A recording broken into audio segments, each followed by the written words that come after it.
Om.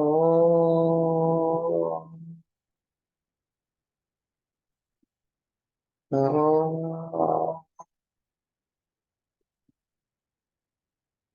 Om. Guru Brahma, Guru Vishnu, Guru Deva Maheswara, Guru Sakshat Param Brahma, Tasmai Sri Gurave Namaha. Namaskaram, Master. Namaskaram, Master E.K. Namaskaram, Master M. Namaskaram, Master VPS. Namaskaram, Master CV. Namaskaram, Master CV. Namaskaram, Master CV to your lotus. Master CVV. Namaskaram to your lotus. Vasudeva.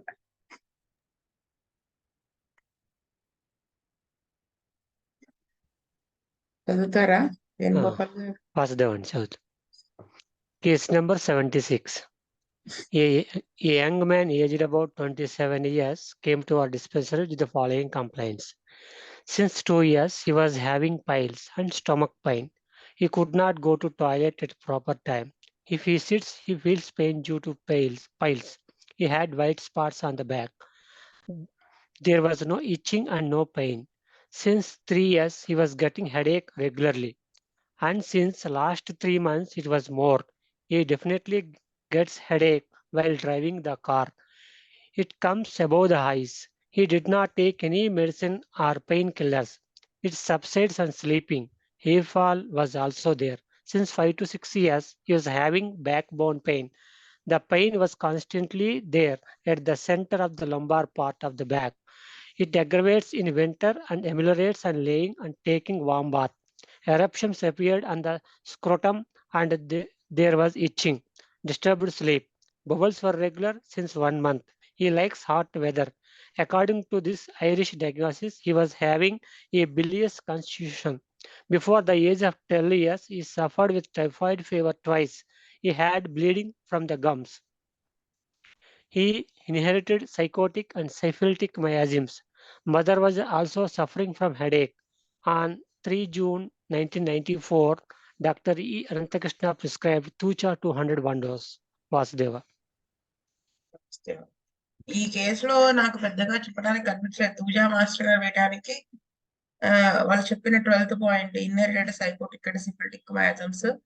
తూజానే ఎందుకు వేశారంటే 6th point లో eruptions appear in place scrotum మీద so అని వేసుంటారు అనుకుంటా. ఇంతకు మించి నాకైతే ఏం కనిపించలేదు. వాస్తవ మన్మోహన్ గారు.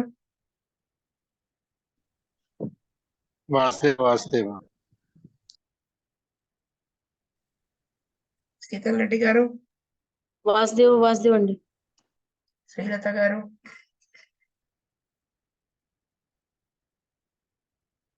నెక్స్ట్ కేస్ నెంబర్ 77 చదువుతారా?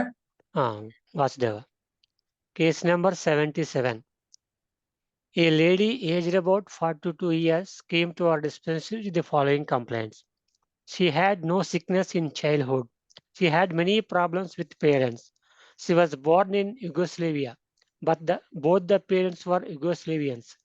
They were very cruel and sadistic. They had 2 children, this lady and her brother.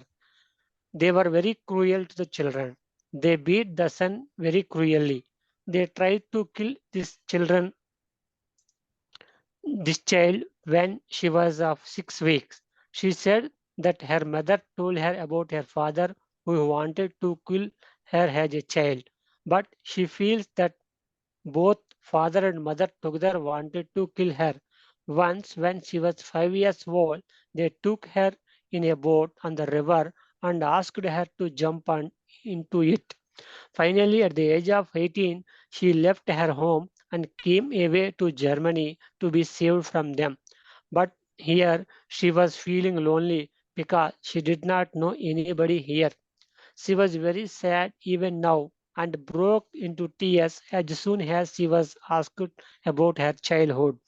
She had very strong feeling for what was happened to her in childhood. Also, she had that her father and mother behaved like that because they had very painful childhood experience. Her brother also, who was ill-treated by the parents, now he was abusing his children and became cruel to them. She attained menarche at the age of 10 years. It was very painful and was very abundant. The period was always late. She started to take the pill at her 20th year, and since then the menstruation was normal. She took the pill for 5 years until she got a child. She got married at the age of 22 years. She had her first child when she was of 25. During the last part of her pregnancy, she had problem with her kidneys because they could not eliminate water and it was accumulated in her tissues. Finally, the delivery was done by vacuum sucking. The baby was large. This baby was a female and she survived and grown up now. The second pregnancy was terminated. She had a third pregnancy, which was also terminated. The second pregnancy was terminated in 1980. Since after this, she developed endometriosis. Slowly, Amen. she uh, slowly she developed pain in her abdomen, and first she thought it was of intestines. Later, she was investigated and found that she got endometriosis. When she was under homeopathic treatment for 6 years, but she did not find any relief. She was again under allopathic treatment. She got again pregnancy in 1991. This pregnancy was also terminated because the doctors felt that the embryo could not develop. After this, she was given a hormone pill to stop menstruation. She took this pill for 3 years and stopped when she went to her healer who made some therapies like Reiki. After this, her pain disappeared. Now the menstruation was very regular and painless, but the bleeding was very much. Now there was no pain, but she was feeling the knot inside. She was very emotive. Now because of the war in Yugoslavia, she was financing her parents even though she was feeling them as enemies. She was doing it artfully, financing them without any interest. She sleeps well, but when she starts thinking of her problem, then she cannot sleep. Appetite was very good. Stool was normal generally, but because of different ship duties, sometimes she had to hold it and it causes constipation. Since 1 month, she was taking iodium pills because she was told that the air in this area was lacking, hence, she had to take this.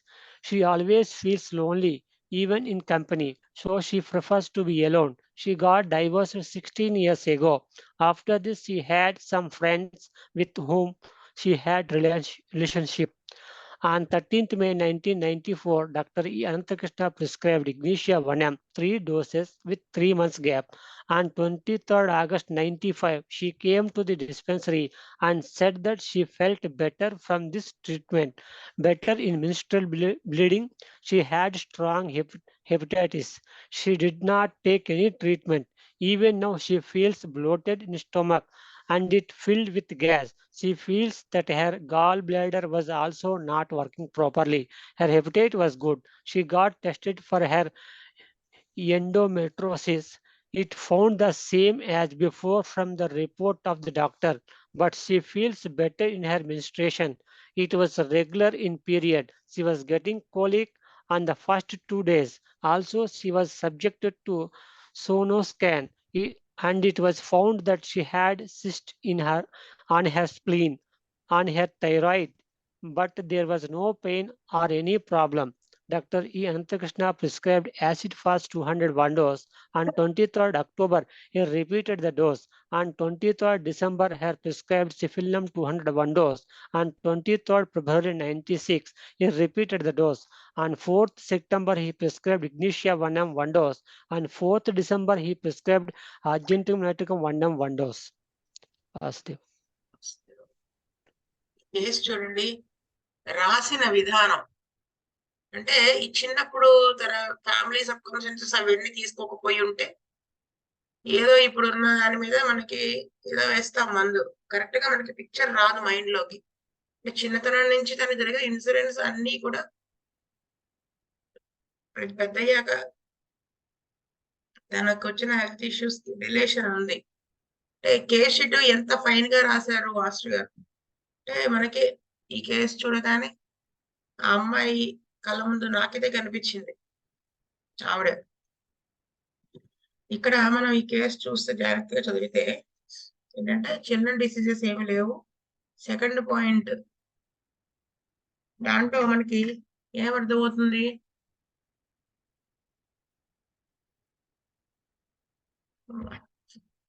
ఏమర్థమవుతుందంటే వాళ్ళ parents చాలా cruel, చాలా sadistic. అంటే వాళ్ళ mother కూడా చంపడానికి try చేసింది, కానీ చిన్నతనంలో కదా చంపాడు, వాళ్ళ నాన్న ట్రై చేశాడు కదా. ఈవిడ చెప్పడం ఎందుకు అమ్మాయికి, సెకోటిక్ నేచర్ కదా మదర్ది. ఈ అమ్మాయి బేసిక్ గా ఇగ్నీషియా, తెలివిగలది, పట్టేసింది ఈవిడ కూడా చంపాలనుకుందని గమనించుకో. సరే 5 years ఏజ్, ఎంత చిన్నపిల్లండి. అప్పుడు ఆ రివర్ దగ్గర తీసుకెళ్లి దూకేయమంటాం. ఇవన్నీ తన మైండ్ మీద ఎంత ప్రెషర్ పడి ఉంటుందండి పాపం. అంటే ఏదైనా కష్టం వస్తే పేరెంట్స్ కి చెప్పుకుంటాం, వాళ్ళే తను చంపాలనుకుంటుంటే ఎంత బాధాకరమైన విషయం. 18 సంవత్సరాల వయసు అప్పుడు తన ప్రాణం కాపాడుకోవడం కోసం బయటికి వెళ్ళిపోయింది. అది వేరే కంట్రీ వెళ్ళిపోయింది. వెళ్ళిపోతే ఏమైంది, జర్మనీ వెళ్ళి అక్కడ ఎవరో తెలియకపోవడం లోన్లీగా ఫీల్ అయింది పాపం. అంటే మనకి ఏమర్థమవుతుంది, ఇక్కడ చాలా ప్రాబ్లమ్స్ ఫేస్ చేసింది. Never enjoyed parents love and care. ఇంకా లైఫ్ థ్రెట్ కూడా ఉంది అమ్మాయికి వాళ్ళ వల్ల. అంటే అంత చిన్న వయసు నుంచి తన మైండ్ ఎంత నలిగిపోయి ఉంటుందో ఈ పాయింట్ లో మనకు అర్థమవుతుంది. ఇంకా ఏంటి, తను ఎంత డిస్టర్బ్ అయిందంటే తను ఇప్పుడు తలుచుకున్నా గానీ ఏడుపు వచ్చేసేంతగా. అదే కదా వాళ్ళు థర్డ్ పాయింట్ లో చెప్పారు, very sad even now broke into tears as soon as she was asked about her child. Pitiable life తనది పాపం చిన్నతనంలో. ఫోర్త్ పాయింట్ లో కూడా strong feeling, she had strong feeling for what was happen to her child. So next వచ్చేసి 5th point, దీంతో club చేసుకుని చదువుకోవాలి. అంటే ఫాదర్ మదరు కూడా అలా బిహేవ్ చేశారు కదా, దానివల్ల తనకు చాలా పెయిన్ఫుల్ చైల్డ్హుడ్ ఎక్స్పీరియన్స్. వాళ్ళ చిన్నప్పుడు వాళ్ళ పేరెంట్స్ అలా బిహేవ్ చేశారు కాబట్టి వీళ్ళ పిల్లలతో ఇలా బిహేవ్ చేశారు అని చెప్పారు ఆవిడ. యాక్చువల్ గా మనం పడిన కష్టం పిల్లలు పడకూడదు అనుకుంటాం కదా, కానీ వాళ్ళు సైకోటిక్ కదా. అప్పుడు అర్థమవుతుంది దీన్ని బట్టి వాళ్ళిద్దరు కూడా సైకోటిక్కే అని. కాబట్టి వాళ్ళు మళ్ళీ ఇంతకంటే ఎక్కువే వాళ్ళతో బిహేవ్ చేశారు, పిల్లలతో, ఈవిడతోనూ వాళ్ళ తమ్ముడితో బిహేవ్ చేశారు. అంటే ఇక్కడ మనకి ఈ పాయింట్ గా పేరెంట్స్ సైకోటిక్ అని అర్థమవుతుంది. మళ్ళీ దీనిని వీళ్ళ తమ్ముడు ఆ మయాజం ని క్యారీ ఫార్వర్డ్ చేశాడు. వాళ్ళ తమ్ముడు కూడా పేరెంట్స్ తో సేమ్ తిని సఫర్ అంటే సఫర్ అయ్యాడు, కానీ తనేం చేశాడు, తన పిల్లల్ని వీళ్ళ పేరెంట్స్ లాగానే సఫర్ చేస్తున్నాడు. ఆయన సైకోటిక్ మయాజం ని క్యారీ ఫార్వర్డ్ చేశాడు. నెక్స్ట్ 6th పాయింట్ వచ్చేటప్పటికి మెన్సెస్ ఏంటి, ప్రికాషియస్ ప్యూబర్టీ అంటారు. అంటే రావాల్సిన దానికంటే ముందుగా వచ్చింది మెన్సెస్, 10 years కే మెచ్యూర్ అయింది. మెన్సెస్ ఎఫెక్ట్ అయింది సైకలాజికల్ డిస్టర్బెన్స్ వల్ల, అంటే ప్రొఫ్యూజ్ ఫ్లో, డిలేడ్ మెన్సెస్. పిల్లు తీసుకున్నాక బెటర్ అయింది, బట్ నాట్ క్యూర్డ్ కదా. 5 years తీసుకుని పిల్లవాడు పుట్టేదాకా బేబీ బర్త్ ఇచ్చేదాకా కొంచెం ఆపేసింది. అంటే ఈ అమ్మాయికి 22 years ఏజ్ లో మ్యారేజ్ అయింది, 25 years ఏజ్ లో ఫస్ట్ చైల్డ్ పుట్టాడు. అంటే 20 to 25 years ఏజ్ మధ్యలో పిల్స్ తీసుకుంది. నెక్స్ట్ ఆబ్స్టికల్ హిస్టరీ, అంటే పిల్లలకి సంబంధించిన హిస్టరీ చూస్తే ఏమర్థమవుతుంది మనకి, ఫస్ట్ ప్రెగ్నెన్సీ లాస్ట్ పార్ట్ లో కిడ్నీ ప్రాబ్లం అది వచ్చింది. తర్వాత వ్యాక్యూమ్ సక్షన్ ద్వారా డెలివరీ చేశారు, నార్మల్ గా అవ్వకుండా. అంటే తలాను ఓపెన్ అయిన సర్విక్స్, పెల్విస్ ఓపెన్ అవుతుంది కదా, ప్రపోర్షన్ కుదిరి ఉండదు. అందరూ సక్షన్ ద్వారా వ్యాక్యూమ్ సక్కింగ్ ద్వారా డెలివరీ చేశారు. ఫస్ట్ డాటర్ హెల్దీయే. Second pregnancy terminated. అంటే ఎప్పుడు వచ్చింది అది, 1980లో వచ్చిందని చెప్పారు, అంటే 28 years ఏజ్, 3 years గ్యాప్ తో వచ్చి. థర్డ్ ప్రెగ్నెన్సీ అయితే ఈ సెకండ్ ప్రెగ్నెన్సీ తర్వాత ఎండోమెట్రియోసిస్ అనేది డెవలప్ అయింది. కడుపులో నొప్పి అనిపిస్తే అది ఇంటెస్టైనల్ ప్రాబ్లం ఏమో అనుకుని చూపించుకున్నారు, కానీ కాదు, అది ఎండోమెట్రియోసిస్ అనేది ట్రేస్ అయింది. నెక్స్ట్ 7th పాయింట్ లో చూస్తే చూడండి, 6 years హోమియోపతి ట్రీట్మెంట్ తీసుకున్నారు కానీ రిలీఫ్ లేదు ఎండోమెట్రియోసిస్ పెట్టి, అలోపతి కూడా వాడారు. నెక్స్ట్ థర్డ్ ప్రెగ్నెన్సీ అది ఎప్పుడు వచ్చింది, 1991, అంటే 3 years క్రితం. అంటే మాస్టర్ గారి దగ్గరికి రావడానికి 3 years, 39 years ఏజ్. ఇది కూడా టెర్మినేట్ చేయబడింది, ఎందుకంటే బేబీ సరిగా పెరగట్లేదని, ఎంబ్రియో. అయితే ఇవిడ ఇంకా ఇలా ఇన్ని టెర్మినేషన్స్ ఉన్నాయి కదా, అంటే ఓషన్స్, మెన్సెస్ ఆగడానికి హార్మోన్స్ ఇచ్చారు, ఇంకా ప్రెగ్నెన్సీ ఫర్దర్గా రాకుండా. తర్వాత ఇవి 3 years రేఖీ చేయించుకున్నాక బెటర్ అయింది కొంచెం. మెన్సెస్ వస్తే ఎండోమెట్రియల్ పెయిన్ వచ్చేస్తుంది, ప్రెగ్నెన్సీ వస్తుందని వాడు ఉంటుందని అనుకుంటున్నాను. రేఖీ తర్వాత ఈ పెయిన్ తగ్గింది. రేఖీ అనేది ఒక ట్రీట్మెంట్ కదా. నెక్స్ట్ 8th పాయింట్ లో ఏమని చెప్పారు, ప్రస్తుతం మెన్సెస్ నార్మలే, కడుపు నొప్పి ఏం రావట్లేదు, కానీ బ్లీడింగ్ మాత్రం చాలా విపరీతంగా ఉంటుంది, ఏదో నాట్ ఉన్న ఫీలింగ్ ఉంది తనకని. నెక్స్ట్ వచ్చేసి ఇక్కడ మనం 14th పాయింట్ తీసుకుంటే 16 years క్రితం డైవోర్స్ అయింది కదా, అంటే 26 years ఏజ్ అప్పుడు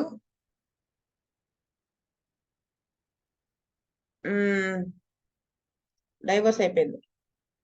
అంతే కదా, 42 నుంచి 16 తీసేస్తే అంతే. 26 years ఏజ్కి, అంటే ఫస్ట్ ప్రెగ్నెన్సీలో ఆ హస్బెండ్ తోనే. తర్వాత ఈ రిలేషన్షిప్స్ అని చెప్పారు కదా, దానివల్ల థర్డ్ ప్రెగ్నెన్సీ వచ్చి ఉంటుంది. ఈ డైవర్స్ అయిపోవటం కూడా ఆవిడకి ఒక డిసప్పాయింట్మెంట్ కదా. అయితే నెక్స్ట్ 9th పాయింట్ లో మనం చూస్తే కనుక ఈవిడ గుడ్ ఎట్ హార్ట్ అని అర్థమవుతుంది. ఎలా అంటే వాళ్ళ పేరెంట్స్ అంతా హెరాస్ చేసినా కానీ వాళ్ళకి మనీ పంపిస్తోంది, financing her parents. She was very emotive now because of war in the Yugoslavia. అంటే వాళ్ళ పేరెంట్స్ యుగోస్లవియాలో ఉన్నారు కదా, వాళ్ళు ఏమైపోతారో అని ఆ వార్ వల్ల అని ఒక భయం, ఎమోటివ్ గా డిస్టర్బ్డ్ గా ఉందన్నమాట. ఇక్కడ మనకు తెలుస్తుంది తను కొంచెం గుడ్ ఎట్ హార్ట్. వాళ్ళు అంతా హెరాస్ చేసి వాళ్ళ వల్ల ప్రాణభయంతో వేరే కంట్రీకి వచ్చేయాల్సి వచ్చినప్పటికీ కూడా, వాళ్ళని తన శత్రువులుగా భావిస్తున్నప్పటికీ కూడా హార్ట్ఫుల్ గానే, అంటే గింజుకుంటూ పంపించట్లేదు, తను చక్కగానే పంపిస్తోంది, మనీ పంపిస్తోంది, ఫైనాన్స్ చేస్తోంది వాళ్ళకి. ఇక్కడ తన మెంటాలిటీ మనకి అర్థమవుతుంది కదా. నెక్స్ట్ 10th పాయింట్ చూస్తే, ఇటువంటి ప్రాబ్లమ్స్ గురించి ఆలోచిస్తే నిద్ర పట్టదు, అదర్వైజ్ బాగానే ఉంటుంది. నెక్స్ట్ 11th పాయింట్ లో ఆకలి, బోవెల్స్ అవన్నీ నార్మలే, షిఫ్ట్ డ్యూటీస్ ఉన్నప్పుడు ఒకసారి కాన్స్టిపేషన్ ఉంటుందని చెప్పారు. నెక్స్ట్ 12th పాయింట్ చూడండి, అక్కడ ఉన్నదానికి అయోడియం పిల్స్ అవి తీసుకున్నారు అక్కడ వాతావరణానికి. 13th point, always feels lonely even in కంపెనీలో నలుగురిలో ఉన్నా కానీ లోన్లీగా ఫీల్ అవుతుంది, కాబట్టి ఎలోన్ గానే ఉంటుంది, ప్రిఫర్స్ టు బి ఎలోన్. ఇది కేసు. అంటే కేసు మొత్తం చదివితే ఈవిడ ఏ మాయాజంలో ఉందో అర్థమవుతుందో ఎవరికైనా చెప్తారా?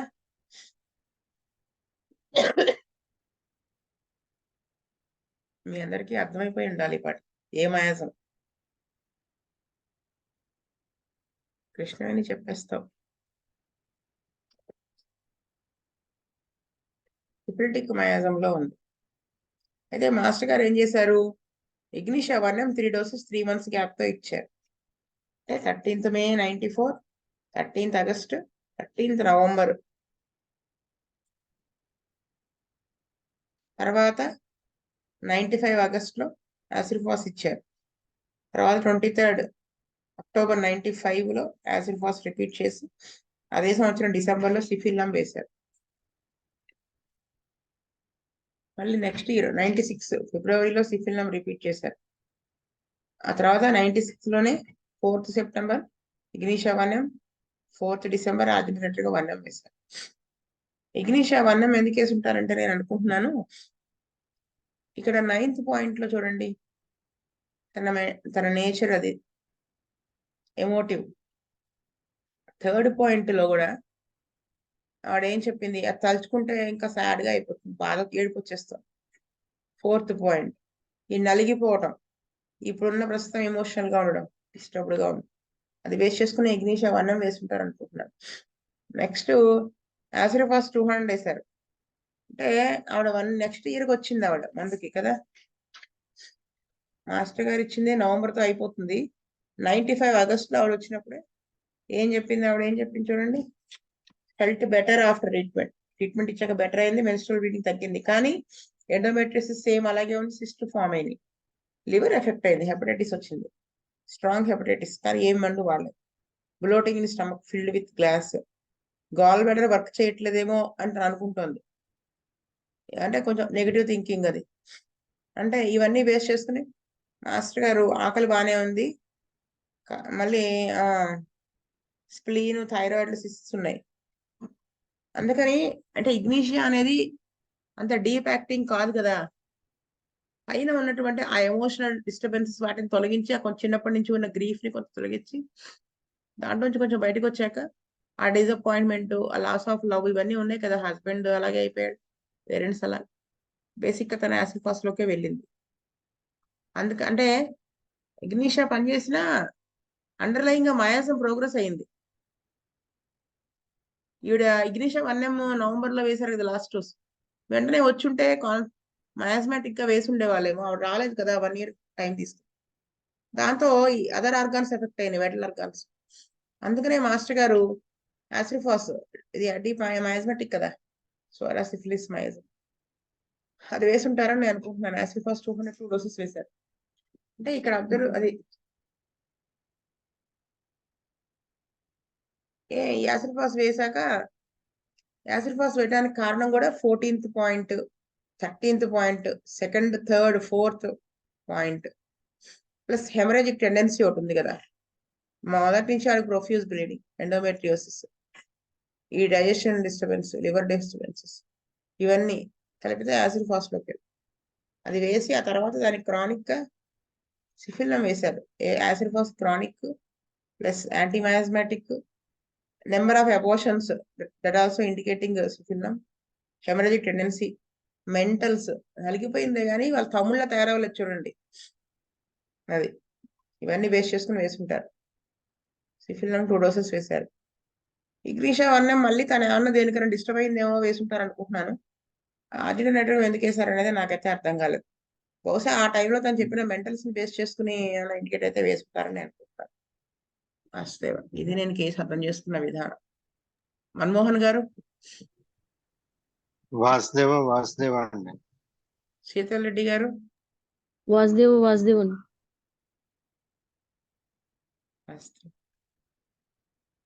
స్వస్తి ప్రజాభ్య పరిపాలయంత న్యాయేన మార్గేణ మహిమ గోబ్రాహ్మణేభ్య స్వమస్తు నిత్యం లోకా సమస్త సుఖినో భవంతు. లోకా సమస్త సుఖినో భవంతు. లోకా సమస్త సుఖినో భవంతు. ఓం శాంతి శాంతి శాంతి. వాసుదేవ వాసుదేవ వాసు